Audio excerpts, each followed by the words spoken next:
Thermodynamique, TD2, exercice 2. Un exercice un petit peu plus compliqué. Alors, d'abord la première question. On met une mole de gaz parfait, ici dans un cylindre, à paroi diathermale. Le cylindre est fermé par un piston de masse négligeable, on écrit de masse nulle, et calorifugé, donc il ne laisse pas passer les transferts thermiques. Ce piston est en contact avec l'atmosphère, qui a la pression 10 puissance 5 pascal, qui est une constante. L'ensemble est dans un thermostat depuis très longtemps, le thermostat est à T0, et on vous dit que la pression initiale du gaz, c'est P1, 2,7, 10 puissance 5 pascal. Donc il n'y a pas d'équilibre mécanique. La pression du gaz est plus grande que la pression de l'extérieur. Ça veut donc dire que le piston est bloqué. On a mis une cale, le piston ne peut pas bouger. À T égale 0, un opérateur intervient et il va détendre le gaz de manière quasi statique jusqu'à ce que la pression du gaz soit égale à la pression atmosphérique. À ce moment-là, on vous donne le volume du gaz. Bon, et on vous demande de calculer différents travaux du point de vue du thermostat, du point de vue du gaz, du point de vue de l'opérateur, du point de vue de l'atmosphère aussi. Bon, donc ce sont des questions qui peuvent être un petit peu fines. Alors, ce qu'il faut bien comprendre, c'est qu'en permanence, le piston il est soumis donc à la force pressante du gaz, à la force pressante de l'atmosphère et à la force de l'opérateur. Le mouvement, le déplacement, la transformation se fait de façon quasi statique, c'est-à-dire en permanence, on considère que le piston est à l'équilibre. C'est-à-dire il y a équilibre des forces pressantes. Enfin, les forces pressantes se compensent, puisqu'il y a équilibre. C'est quasi statique. Le piston passe par une infinité d'états équilibre. Donc en permanence, la force de l'opérateur plus la force de l'atmosphère compense la force du gaz.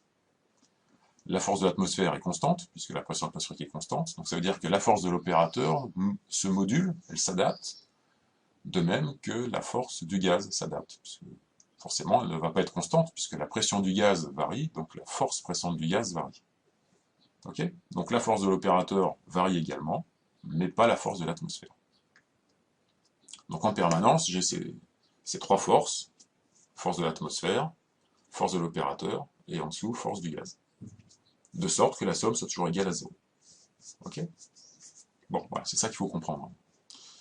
Alors, première question, le travail échangé par le thermostat. Ben, le thermostat, c'est vite réglé. Un thermostat, ça n'échange pas de travail. Ça échange de la chaleur sans changer de température. Donc, W thermostat égale à 0, c'est réglé. Ensuite, la transformation subie par le gaz.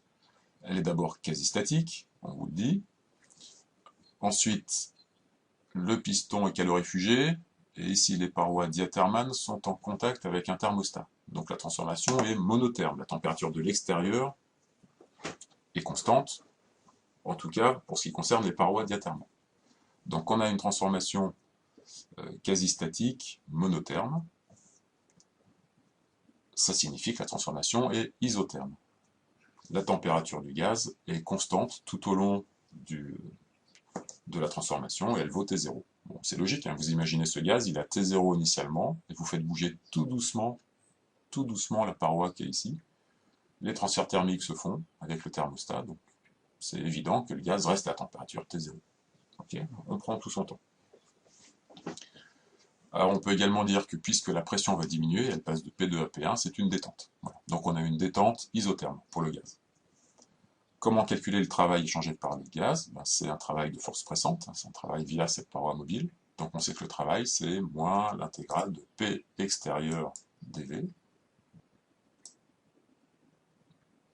Bien, moins P extérieur dV. La transformation étant quasi statique, en permanence, la pression extérieure est égale à la pression du gaz, donc on peut écrire moins P dV. Et comme la transformation est isotherme, on a PV égale nRT0, c'est-à-dire je remplace P par nRT0 sur V. Et je me ramène simplement à intégrer dV sur V, ce qui fait donc moins nRT0 ln de V2 sur V1.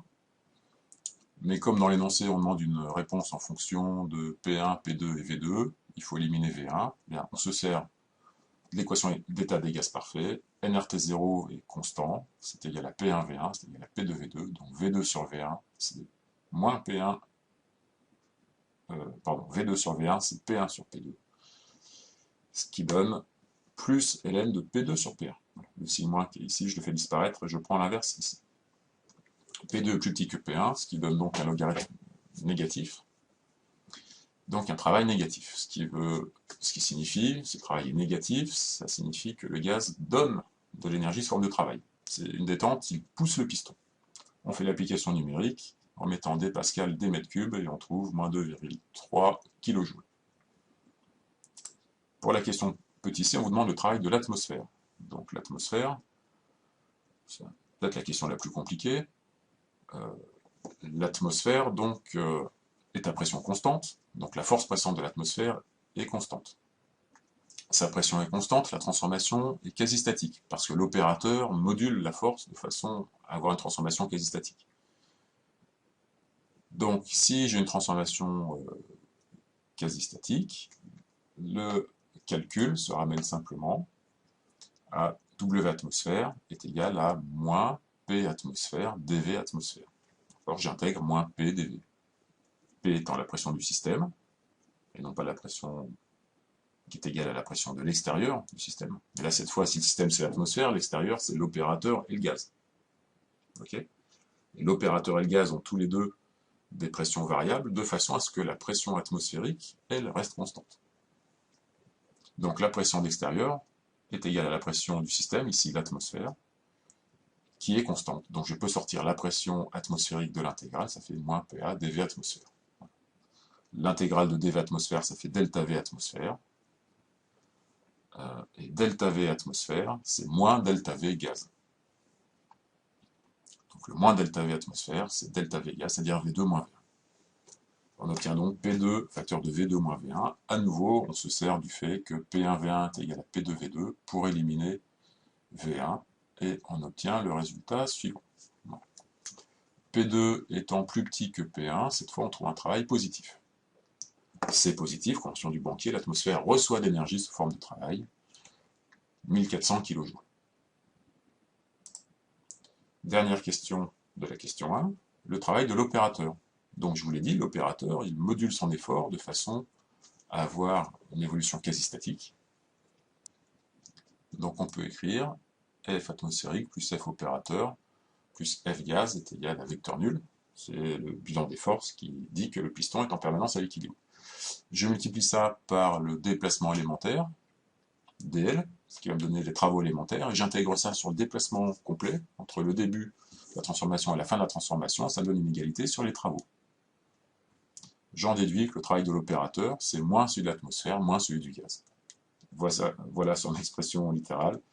Et l'application numérique, donc l'opérateur globalement reçoit du travail. C'est lui qui module pour que ce soit quasi statique, et globalement il a reçu du travail. Pour la deuxième question de l'exercice, cette fois, question indépendante, on considère une mole de gaz parfait, qui est donc toujours à la pression P1, 2,72 10 puissance 5 pascal.